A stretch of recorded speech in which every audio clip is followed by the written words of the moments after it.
après la presse internationale, eh bien l'édito politique d'Yves Tréhard du Figaro. Yves, bien sûr, vous avez regardé le débat de la primaire hier soir. Quoique. Le Figaro était très mobilisé. Bon, ça va Thomas Soto. Bonjour.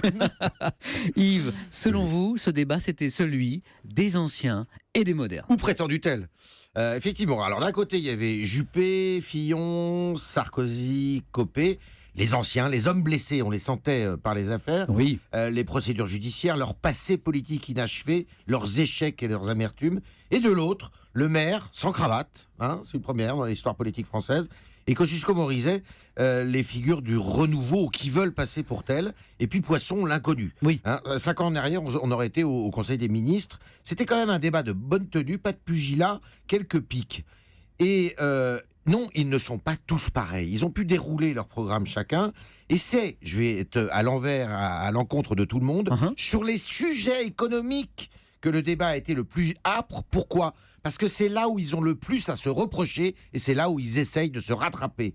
Les prétendus modernes, comme NKM qui veut supprimer toute le statut de la fonction publique ou le maire qui veut privatiser Pôle emploi, sont les plus libéraux. Les autres, veulent restaurer l'autorité de l'État. La seconde partie qui a été consacrée à la sécurité, aux fichiers S, à l'immigration, a plus viré à la course à l'échalote, d'après moi. Et si j'en crois les commentaires sur les réseaux sociaux d'ailleurs, c'est la partie économique qui a été le plus commentée. Yves, est-ce qu'on a eu des surprises hier soir ?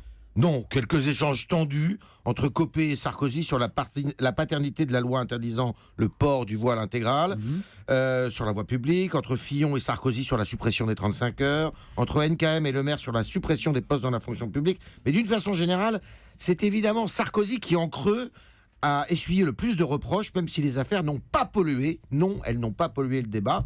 Et la remarque la plus terrible, elle est à mettre au crédit de Nathalie Kosciusko-Morizet dans sa conclusion. Le recyclage, ça marche pour les déchets, pas pour les idées. Le premier visé, c'était qui, évidemment ?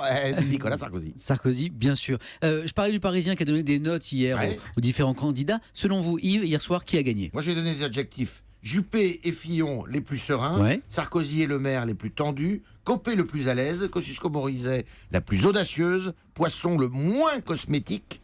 Ce qui est sûr, c'est que Juppé, le favori dans les sondages, il n'a pas perdu de points. Il devrait, d'après moi, garder son avance. Et Thomas, on va donner un autre adjectif aussi, mais pour Yves Tréhard, quel adjectif on peut lui donner ce matin, Yves ? Dynamique. Énergique. Énergique, évidemment.